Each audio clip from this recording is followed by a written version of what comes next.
खास करके वो निराकार शिव बाप सुप्रीम सोल जिन कन्याओं माताओं को शिव शक्तियां बनाते हैं, उन शिव शक्तियों की कलयुग के अंत में देखो क्या हालत हो जाती है। उन कन्याओं माताओं को शास्त्रों में गऊ का रूप दे दिया।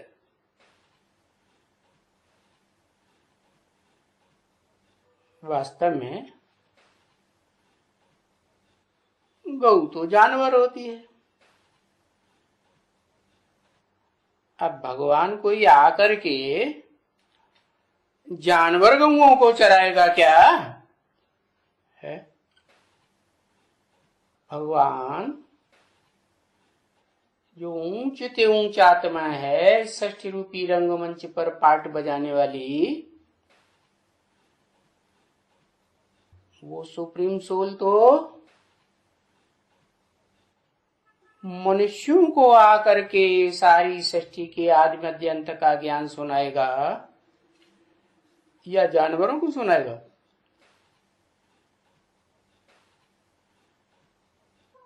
नहीं,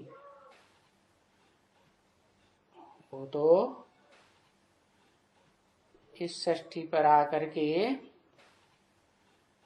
भारत की कन्या माताओं को जो ज्ञान सुनाता है, उस ज्ञान को सुनने में कन्याएं माताएं ही सबसे आगे जाती है। लौकिक दुनिया में भी देखो, कन्याएं माताएं अच्छी पढ़ाई पढ़ती हैं या पुरुष ज्यादा अच्छी पढ़ाई पढ़ते हैं? वर्चस्व भले दुनिया में पुरुषों का है, पुरुषों का राज्य है, लेकिन पढ़ाई पढ़ने में कन्याएं ही आगे जाती हैं। क्यों जाती है आगे? कारण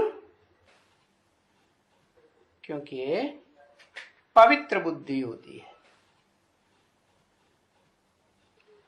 और खास करके कन्या माताओं की तो खास पवित्र बुद्धि होती है, क्योंकि और देशों में कन्याओं की इतनी सुरक्षा नहीं करते हैं जितनी भारत में करते हैं।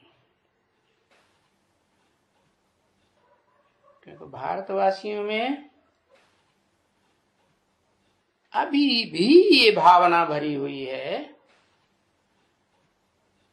कि यही कन्याएं भारत की देवियों के रूप में पूजी जाती है। क्या भले कहते हैं उनको देवी माता, लेकिन जो चित्र बनाते हैं उन चित्रों में कोई भी माता के रूप में नहीं दिखाई देती। क्या कहते हैं ना, धरती माता, पृथ्वी माता, उसका तो शास्त्रकारों ने ही अर्थ किया है, पृथिव्याति पृथ्वी, जो विस्तार को पाती है, चौड़ी हो जाती है, उसको पृथ्वी कहा जाता है।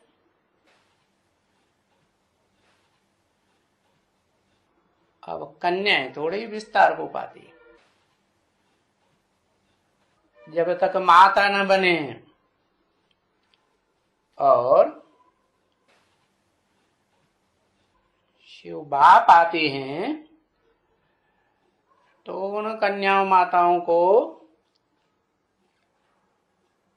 वो जो विकारी माताएं बन जाती हैं। द्वैतवादी द्वापर युग में जब से दो धर्म, दो राज्य, दो भाषाएं, दो कुल इस सृष्टि पर विधर्मियों के द्वारा पनपते हैं,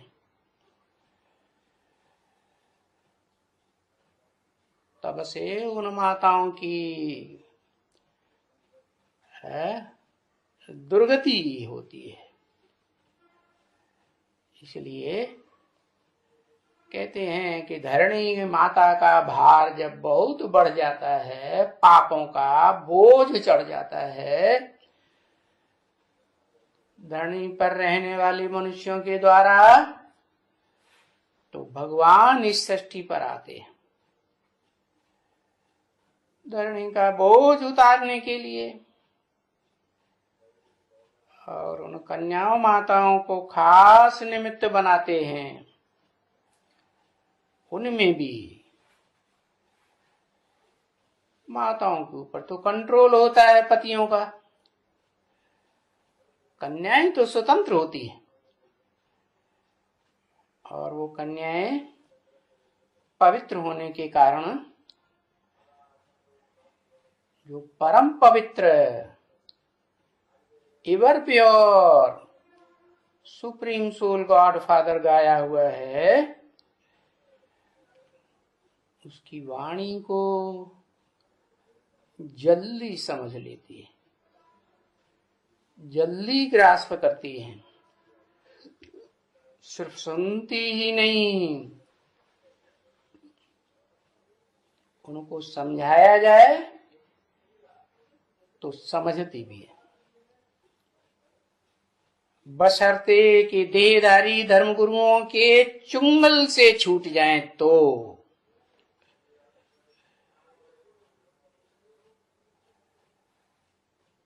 बताया कि उन कन्याओं माताओं को शास्त्रों में गऊओं के रूप में क्यों दिखाई दिया? इसलिए दिखाई दिया कि ये भारत की ही कन्याएं माताएं हैं जिनको जिस खूंटे से जीवन में बांध दिया जाता है, जीवन भर सीधी साधी बनकर उसी खूंटे से बंधी रहती है।